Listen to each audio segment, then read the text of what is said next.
آؤ حضور کی بارگاہ میں. کہتے ہیں نبی پاک کی بارگاہ میں آئے, حضور نے چہرے دیکھے, کریم سے مسئلہ نہیں پوچھنا پڑا. میرے مصطفیٰ کریم نے فرمایا بھوک لگی ہوئی ہے تم تینوں کو؟ 3-4 دن ہو گئے. اللہ کے رسول نے فرمایا مجھے پورا ہفتہ ہو گیا ہے. سبب کچھ اور ہے جس کو تو خود سمجھتا ہے. زوال بندہ مومن کا بے زری سے نہیں, بھوک نقصان کا وجہ نہیں بنی, وجہ کوئی اور بنی ہے. رشوتیں جو بازار گرم ہوئے ہیں لوٹ مار کے, یہ روٹی کے لیے نہیں, یہ زیادہ کھانے کے لیے, یہ بینک بیلنس کے لیے گرم ہے. یہ لوٹ مار کا مقصد کوٹھیاں بنانا ہے. روٹی کا تو رب کریم کا وعدہ ہے. جو روز روتا ہے شام کو کہ میرا کاروبار کوئی نہیں, اصل میں کہتا ہے بنگلہ کوئی نہیں, اصل میں کہتا ہے کار کوئی نہیں, پجاروں کوئی نہیں, روٹی تو اللہ عطا فرماتا ہے, اس کا وعدہ ہے. فرمایا حضور نے 3 دن بیت گئے, چلو. میرا بے تکلف صحابی ہے ابو الحسن انصاری, وہ بڑے نصیب والے ہوتے ہیں جن کو میرے نبی پاک خود کہتے تھے کہ تیری فلانی ذمہ داری ہے. اس زمانے کا تو کسی کو کہہ دیا جائے تیری ذمہ داری ہے تو کہتا ہے یہ تو پھٹیکے ڈالنے لگ گیا, یہاں سے تو چھٹی کر دینی چاہیے. خوش ہوتے تھے صحابہ کہ ہماری ذمہ داری لگی. کہتے ہیں حضرت ابو الحسن انصاری کے گھر گئے, نبی پاک نے فرمایا بھوک بڑی لگی ہے, کھانا لا. کہتے ہیں حضور نے اسے کہا تو اس آدمی کو تو وجد ہی ہو گیا. اس نے کہا میرے اتنے نصیب کہ حضور کا یہ کھانا کھلا. آؤ دیکھو دنیا والوں, آج جو سب سے زیادہ عزت والا ہے وہ میرا مہمان بنا ہوا ہے. فرماتے ہیں وہ دوڑے گئے, بکری اٹھائی, ذبح کی, بیوی کو کہنے لگے روٹی تیار کر. ادھر کھجوریں توڑی, انگور توڑے, کہنے لگے حضور آپ جب تک تناول کریں تب تک کھانا پک جاتا. حضرت عمر کہتے ہیں روٹی پک کے آئی, بڑا پیارا گوشت, بڑا اچھا سالن, بڑا خوبصورت خلوص والا کھانا. فرماتے ہیں میں نے بڑا ہی کھایا. نبی پاک نے نا ایک روٹی لی اور چھوٹی چپاتی, تھوڑا تھوڑا سالن کونوں سے, اور جب نبی پاک نے کھا لیا تو حضور کی آنکھوں میں آنسو آئے. حضرت عمر کہنے لگے حضور روئے کیوں؟ نبی پاک نے فرمایا سوچتا ہوں 7 دن کے فاقے کے بعد کھایا ہے, پر ڈرتا ہوں رب اس کا حساب پوچھے گا تو جواب کیسے دینا ہے, اس کا حساب بھی تو دینا ہے نا جو کھایا ہے. تو حضرت عمر فاروق کے ہاتھ میں کچھ چیز تھی, زور سے زمین پہ ماری, کا محبوبہ 7 دن کے بعد بھی روٹی کھائے تو حساب دینا ہے. نبی پاک فرمانے لگے عمر وہ مالک ہے نا, تو جب دیتا ہے تو حساب نہیں لے سکتا, حساب تو دینا ہے, حساب تو دینا ہے, تیاری رکھو. صحابہ کرام فرماتے ہم نے ارادہ کیا کہ آج کے بعد ہم پھر فاقے کریں گے, کم کھائیں گے, اس لیے کہ حساب دینا ہے. میرے بھائی وہ فاقہ کشی کرتے تھے, ڈرتے تھے. یہاں تو لوگ کھا کے بیمار ہیں, کھاتے جا رہے ہیں, سوتے جا رہے ہیں, کھاتے جا رہے ہیں, سوتے جا رہے ہیں. یہ بھی وقت آئے گا رمضان شریف کا, سویرے درس پہ آؤ کہتے نیند بڑی آتی ہے, سویرے 2 سپارے پڑھ کے سویا کرو کہتے صاحب نیند بڑی آتی ہے. فجر کے بعد ہی تو وقت ہوتا ہے اللہ اللہ کرنے کا, سحری کا, کھاتے جا رہے ہیں, سوتے. لوگ جماعت سے نماز نہیں پڑھتے سو جاتے, جماعت کا ثواب چھوڑ کے سو جائیں گے. بھائی رمضان مبارک میں فاقہ کشی کی ٹریننگ ہوتی ہے, فاقہ کشی کی تربیت لے, رمضان میں روکے اپنے آپ کو, تربیت ہوگی. اور ہمارے صوفیاء فرماتے ہیں جو زیادہ کھاتا ہے اس کا نفس اس کو زیادہ پہ مائل کرتا ہے, خواہشات نفس پیدا ہوتی ہیں. میرے نبی پاک علیہ السلام نے جوانوں کو حکم دیا ہے یا معاشر الشباب, او جوانوں. یا رسول اللہ کیا حکم ہے؟ فرمایا یا نکاح کر لو اگر طاقت ہے, نہیں طاقت تو روزے رکھو. حضور روزے سے کیا ہوگا؟ فرمایا تمہارا نفس کچلا جائے گا, شیطان وسوسہ اندوزی نہیں کرے گا. آج نوجوان بڑھ بڑھ کے کھاتا ہے, بہت زیادہ کھاتا ہے, کبھی اس ہوٹل سے کھاتا ہے, کبھی اس ہوٹل سے کھاتا ہے. اتنا زیادہ کھائیں گے تو نفسانی قوتیں اچھل کر کے آئیں گی, مشکل ہو جائے گا. شادیاں دیر سے ہوتی ہیں, ماں باپ آنکھیں بند کر کے بیٹھے ہوئے ہیں. اگر ماں باپ کی ذمہ داری ہو اور ماں باپ نکاح نہ کرے تو نبی پاک نے فرمایا بچے گناہ کریں گے تو جتنا گناہ بچے کو اتنا باپ کو بھی ہوگا. تو ماں باپ چپ ہیں, دوسرا شادی مشکل بڑی ہے, مہنگی بڑی, اور تیسرا نہیں کر رہے کچھ لوگ تو روزے بھی نہیں رکھ رہے. تو رمضان ان کے لیے بھی وقت ہے, نفسانی قوتیں کچلی جائیں گی. کھانا جتنا کم کھایا جائے گا اتنا وجود کے اندر نفسانی خواہشات کم پیدا ہوں. تو رمضان تو پریکٹس ہے مجاہدے کی, دین کی. اور دوسرا میرے حبیب پاک صلی اللہ علیہ وسلم نے فرمایا ہے, حضور فرماتے ہیں کہ رمضان اور قرآن کا آپس میں رشتہ ہے. قرآن پاک کتنا پڑھنا چاہیے روزانہ؟ زیادہ سے اللہ جزا دے, امید ہے آپ زیادہ سے زیادہ ہی پڑھتے ہوں گے. بھائی سنیں, حدیث مبارکہ میں نبی پاک نے فرمایا رمضان اور قرآن دونوں مل کے نا، بڑی پیاری حدیث ہے، فرمایا دونوں مل کے اللہ کی بارگاہ میں میری امت کی سفارش کریں گے، رمضان اور اللہ اکبر۔ کس طرح؟ نبی پاک فرماتے ہیں رمضان کہے گا اے اللہ دن کے وقت میں نے اسے تیری رضا کے لیے کھانے پینے سے باز رکھا، اور قرآن کہے گا یا اللہ رات کو تیری رضا کے لیے کھڑا ہو کے یہ قرآن سنتا تھا۔ رمضان اور قرآن دونوں سفارش کریں گے۔ ہم نا بڑا کچھ پڑھتے ہیں، سنتے ہیں، سیکھتے ہیں، اب یقین کریں یہ کھاتے بھائی کا بھائی سے اختلاف ہو جائے نا تو وہ 30 سال پرانے کھاتے کھول کے لے آتا ہے، ساری رات ڈھونڈتا ہے کہ میرے پیسے کہاں سے نکلتے ہیں، پڑھ لیتا ہے۔ قرآن پاک کی باری آتی ہے تو نہیں پڑھتے قرآن پاک۔ ابا جی کا ختم ہوتا ہے تو مانگتے پھرتے ہیں، کہتے 2 قرآن پاک 10 قرآن پاک۔ یہ باتیں بتانی نہیں چاہیے، کرنی نہیں چاہیے، لیکن چونکہ تربیت کے لیے بیٹھا ہوں تو کر دیتا ہوں۔ میرے شاگردوں سے پوچھیں، یہاں مدرسہ ہے الحمدللہ، درجنوں طلباء ہیں، اساتذہ ہیں، میرے پیر بھائی ہیں، اور میرا یہ دعویٰ ہے کہ شاید کوئی کسی سے اتنا پیار کرتا ہو جتنے میرے شاگرد اور مرید مجھ سے کرتے ہیں، لیکن میں نے کبھی کسی سے نہیں کہا کہ ذرا سورت فاتحہ پڑھ کے دینا، میں نے اپنے ابا جی کو ثواب دینا ہے۔ پوچھ لیں کسی سے، کسی سے نہیں کبھی کہا، کبھی نہیں میں نے کہا کہ ذرا مجھے تھوڑا سا قرآن پڑھ دیں۔ میں اس کو ناجائز نہیں کہتا، پڑھوانا چاہیے، لیکن میں اپنے والدین کے لیے کبھی سوال نہیں کرتا کہ مجھے ذرا پڑھ کے دو، میں نے بخشنا ہے، اس لیے کہ میں نے ذاتی طور پہ روٹین بنائی ہے۔ میں سمجھتا ہوں کہ کائنات کے اندر میرے اوپر جن لوگوں نے احسان کیے ان میں سب سے زیادہ حصہ میرے ماں باپ کا ہے۔ میں سمجھتا ہوں اس بات، کتنا نالائق ہوں میں کہ میں 1 مہینے میں ایک قرآن پاک بھی پڑھ کے ان کی روح کو احسان نہیں کر سکتا۔ میرا یہ طریقہ ہے ذاتی، میں قدغن نہیں لگاتا، میرا ذاتی طریقہ یہ الحمد سے شروع کرو اور 2 سورتیں چھوڑ کے قرآن پاک ختم کر دو آخری، اور پھر فلق اور ناس صورتیں ساتھ لے جاؤ۔ یہاں بیٹھ کے سالے ثواب نہیں کرنا، ختم نہیں دلانا، ساتھ لے جاؤ، قبر پہ کھڑے ہو جاؤ اور فلق اور ناس صورتیں قبر پہ بیٹھ کے تلاوت کرو، اور جو قرآن مجید پڑھا ہے ان کی روح کو وہاں احسال کرو۔ او بھائی، اولاد جب ماں باپ کے لیے پڑھتی ہے تو اسے کہنا نہیں پڑتا اللہ بخش دے، اس لیے کہ اولاد کی نیکیاں خود بخود ماں باپ کے کھاتے میں جمع ہوتی ہیں، خود نیکیاں جمع ہوتی ہیں۔ میرے بھائی تو بچوں سے یہ تو مطالبہ کرتا ہے کہ بیٹا اس سال رمضان المبارک میں میرے لیے ستو ضرور بنانا، فلانی چٹنی ضرور تیار کرنا، یہ کیوں نہیں کہتا بیوی سے کہ ڈشیں کم بنانا، تو بھی بیٹھ کے قرآن پاک پڑھ، میں بھی قرآن پاک پڑھتا ہوں، ادھر آؤ بیٹا یہاں بیٹھ کے تلاوت کرو، میں بھی کرتا ہوں، بیٹی ادھر آؤ بیٹھ کے قرآن پاک پڑھو۔ کتنا وقت لگتا ہے؟ حافظ اور قاری اور علماء اگر پڑھے تو 20-25 منٹ لگتے ہیں قرآن پاک کا سپارہ پڑھنے، اور اٹک اٹک کے پڑھنے والا بھی پڑھے تو 1 گھنٹہ لگ جائے گا۔ اور میرے نبی پاک صلی اللہ علیہ وسلم نے فرمایا جو قرآن پڑھتے ہوئے اٹکتا ہے اللہ اسے ڈبل ثواب عطا فرماتا ہے۔ فرمایا جو زبانی پڑھے سنگل ثواب، جو دیکھ کے پڑھے اسے ڈبل ثواب۔ حضور کیوں؟ فرمایا اس لیے کہ میرا قرآن دیکھنے پہ بھی اللہ ثواب عطا فرماتا ہے، قرآن دیکھنے پہ بھی اللہ ثواب دیتا ہے، دیکھنے کا بھی ثواب۔ رمضان شریف میں قرآن پاک پڑھے، کھول کے پڑھے، اور میرے بھائی اگر تیرا بچہ پڑھے، اگر تیری بیٹی پڑھے، کائنات کا خوش نصیب باپ وہ ہے کہ بیٹا قرآن پڑھے، چاہے ناظرہ ہی پڑھے، جس کی بیٹی پڑھے۔ زندگی میں انہیں اس کام پہ لگا جاؤ، مرنے کے بعد بھی پڑھیں گے۔ امام جلال الدین سیوطی شافعی رحمت اللہ علیہ فرماتے حضرت عیسیٰ قبر کے پاس سے گزرے، قبر پہ عذاب ہو رہا تھا، اللہ کا غضب برس رہا تھا، جناب عیسیٰ استغفار پڑھتے ڈرتے گزر گئے۔ تھوڑی دیر کے بعد، چند گھنٹوں کے بعد گزرے تو اسی قبر پہ پھول کھلے ہوئے تھے، رحمت برس رہی تھی۔ حضرت عیسیٰ علیہ السلام عرض کرنے لگے مولا تو بے نیاز ہے، میری طاقت نہیں تیرے کاموں میں بولنے کی، پر ابھی تو یہاں عذاب ہو رہا تھا، ابھی رحمت برس رہی ہے۔ جناب عیسیٰ کہتے ہیں آواز خدا بندی آئی، عیسیٰ بندہ بڑا گناہگار تھا، پاپی تھا، مجرم تھا، خطا کار تھا، لیکن جب اس کا انتقال ہوا، اس کی بیوی حاملہ تھی، اس کے پیٹ میں بچہ تھا، بچہ اس کے انتقال کے بعد پیدا ہوا، آج وہ 4-4.5 سال کا ہوا ہے، مکتب میں گیا ہے، مدرسہ میں گیا ہے، استاد نے بسم اللہ شریف پڑھائی ہے، فرمایا اس نے توتلی زبان سے کہا ہے بسم اللہ الرحمن الرحیم، کہ عیسیٰ مجھے بتلا اس زمین پر وہ معصوم جسے ابھی رحمان اور رحیم کہنا نہیں آتا، وہ توتلی زبان سے مجھے رحمان اور رحیم کہے، اور میں اسی زمین پہ اس کے باپ کو عذاب دوں۔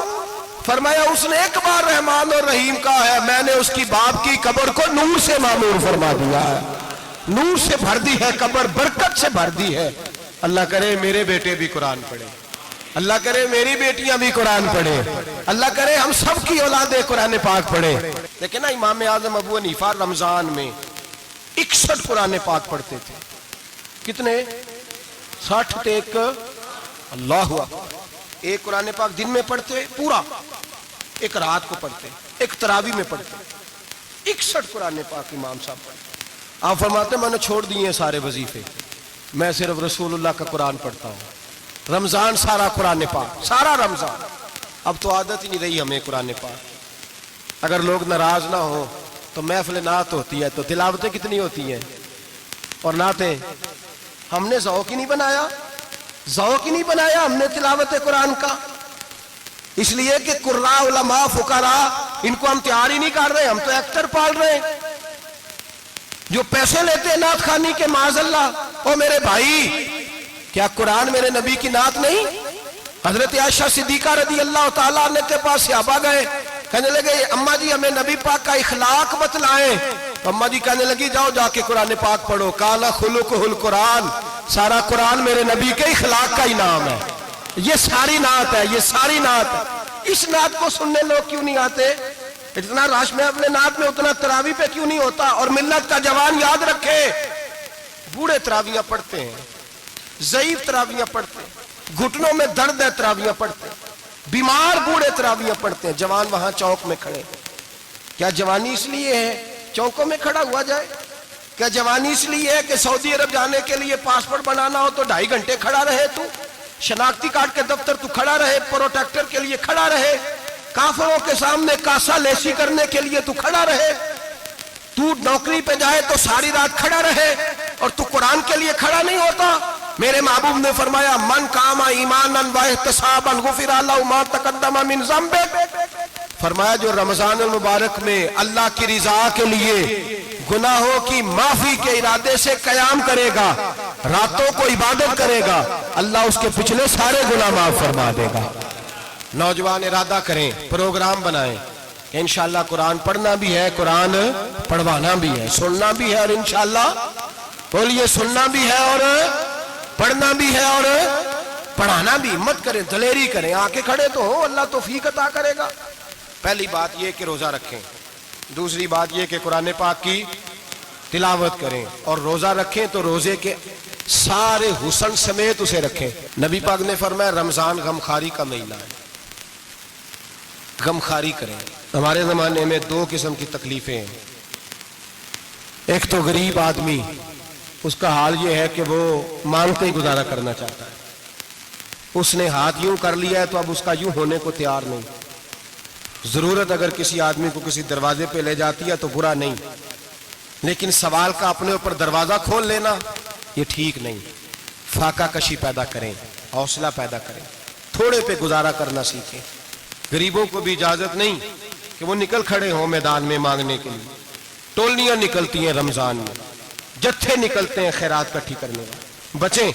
میرے نبی پاک صلی اللہ علیہ وسلم نے فرمایا جس نے بغیر ضرورت کے سوال کیا، جب قیامت کے دن آئے گا تو اس کے چہرے کے اوپر گوشت نہیں ہوگا، صرف ڈھانچہ ہی ہوگا۔ اتنی بھیانک صورت میں آئے، بغیر اشد ضرورت کے سوال نہ کر، کبھی سوال نہ کر۔ اور امیروں سے گزارش ہے کہ رمضان ہمدردی کا مہینہ ہے، ہمدردی کریں تو سامنے والے کی عزت کا بھی خیال کریں۔ یہ بات درست ہے کہ غریب سیاڑا نہیں ہوتا، اس لیے کہ جس کی جیب میں پیسے نہیں ہوتے بھائی اسے عقل بھی نہیں ہوتی، جس کے گھر کار نہیں ہوتی اسے چلانے کا طریقہ، جس کے گھر اوون نہیں ہوتا اسے چلانے کا طریقہ بھی نہیں آتا، جس کے گھر میں چیزیں ہوتی ہیں اسے چلانا بھی آ جاتا ہے، جدے گھر دانے اودے کملے بھی اس کے سیانے ہو جاتے ہیں۔ تو چودھری صاحب، سیٹھ صاحب، نواب صاحب آٹا تقسیم کرتے ہیں، کھڑے ہو کے فوٹو کھچاتے ہیں، فیس بک پہ دیتے ہیں، اور ایک آٹے کا تھیلا اور 10 اخباروں میں فوٹو۔ اللہ سے ڈریں، رمضان ہمدردی کا مہینہ، ہمدردی کا۔ غریب کو دیں تو اس کی عزت کو رسوا نہ کریں۔ میرے نبی پاک علیہ السلام کے صحابی حضرت عبداللہ ابن عمر رضی اللہ تعالیٰ عنہ ڈھونڈ کے لاتے تھے مسکینوں کو، ڈھونڈ کے اور جب لاتے تھے تو اپنے دسترخوان پر بٹھا کر اپنے ساتھ افطاری کرایا کرتے تھے. اور پھر فرمایا اللہ تعالیٰ نے لن تنالوا البر حتی تنفقوا مما تحبون، اللہ کے راستے میں وہ چیز دینی ہے جو تمہیں زیادہ پیاری ہو. کون سی چیز جو تمہیں؟ میں تھوڑا سا بے باک ہوں، بعض دوستوں کے ساتھ، سب کے ساتھ نہیں. ایک دوست مدرسے میں گھی دینے آئے ایک دفعہ، تو وہ والا گھی دے گئے جو سب سے سستا تھا. تو میں نے کہا آپ مجھے دیانتداری سے بتائیں، آپ یہی کھاتے ہیں گھر میں؟ کہنے لگے نہیں. تو میں نے کہا پھر ہم نے بچے مارنے کے لیے تو نہیں نہ رکھے ہوئے، کیا وہ والا گھی اللہ کے راستے میں پیاری چیز دے رہی ہے نا. اس لیے گلے گلے نوٹ لوگ مسجد کے گلے میں ڈال جاتے ہیں، پھٹے ہوئے ڈال جاتے ہیں، کہتے ہیں جوڑ لیں گے مولوی صاحب. اور خدا کے بندے پیاری چیز دینی تھی تو نے، اور تو نے اس کا ترجمہ الٹ کر لیا ہے. سمجھ لیں رمضان المبارک میں کسی غریب کی مدد کرنی ہے تو ساتھ اس کی عزت بھی کرنی ہے. نبی پاک علیہ السلام کے دروازے پر جب سے، یہ جملہ ایک ہے لیکن بڑا قیمتی ہے، صحابہ کہتے ہیں جب ہم دروازہ رسول پہ جاتے تھے خیرات بھی ملتی تھی اور عزت بھی ملتی تھی. خود بھیک دیں خود ہی کہیں منگتے کا بھلا ہو. خیرات بھی ملتی تھی اور عزت بھی ملتی تھی. نبی پاک ساتھ عزت بھی دیتے تھے، مسکین کو غریب کو دیں اور خیر خائی کریں. جوتے بیچنے والے جوتوں کے ریٹ سستے کریں، کپڑا بیچنے والے کپڑے کا ریٹ، درزی صاحب بھی ریٹ سستا کریں، دکاندار بھی چیزوں کا ریٹ، حکیم صاحب پیسے کم لیں، ڈاکٹر پیسے کم کریں، حکومت نرخوں میں کمی کرے، اور یہ کام اجتماعی طور پہ کریں. میرے نبی پاک نے فرمایا رمضان غمخواری کا مہینہ ہے، اس میں غمخواری کرنی ہے، دوسرے کا خیال کریں، اظہار کریں، قربانی کریں. یہاں ہر چیز کا ریٹ بڑھ جاتا ہے رمضان شریف میں. ہر آدمی کہتا ہے میرا سیزن آ گیا ہے، توجہ بڑھائیں، خیال کریں، غمخواری کا مہینہ ہے. اور پھر آپ لوگوں سے یہ بھی گزارش ہے کہ رمضان المبارک کا جب مہینہ آئے تو جس آدمی کے ساتھ نیکی کرنی ہے وقت پہ کریں. کسی غریب کو پیسے دینے ہیں، کپڑے دینے ہیں تو یکم رمضان کو دیں. میں اکثر دوستوں سے پوچھتا ہوں، میں کہتا ہوں قاری صاحب نو جوڑا کدو دیندے ہو؟ کہندے ستیویں والے دن. میں کہ مینوں لگ گئی سمجھ، تہاڈی سازش ہے کدھرے سواں کے پا نہ لگے. ایویں مولوی چودھری صاحب دے نال دے کپڑے پا لے تے کتنے لکھیا ہے اینوں دینا ہے ستیویں. تسی دسو ستیویں والے دن کوئی دردی سی کے دیندا ہے؟ انہوں 3 گنا بھی پیسے دئیے تو کہندا جڑے باقی نے انہاں دے نہیں بٹن پہ لگ دے میرے کولوں، کتھوں جوڑا سی کے. تو کس دن دیتے ہو قاری صاحب کو؟ کیا مقصد ہے؟ پہننے کے لیے دے رہے ہو یا اس لیے دے رہے ہو کہ نہ پہن سکے؟ تو بھائی آپ جب کسی کو کوئی چیز دیں گے تو کب دیں گے؟ جب وہ استعمال کر سکے.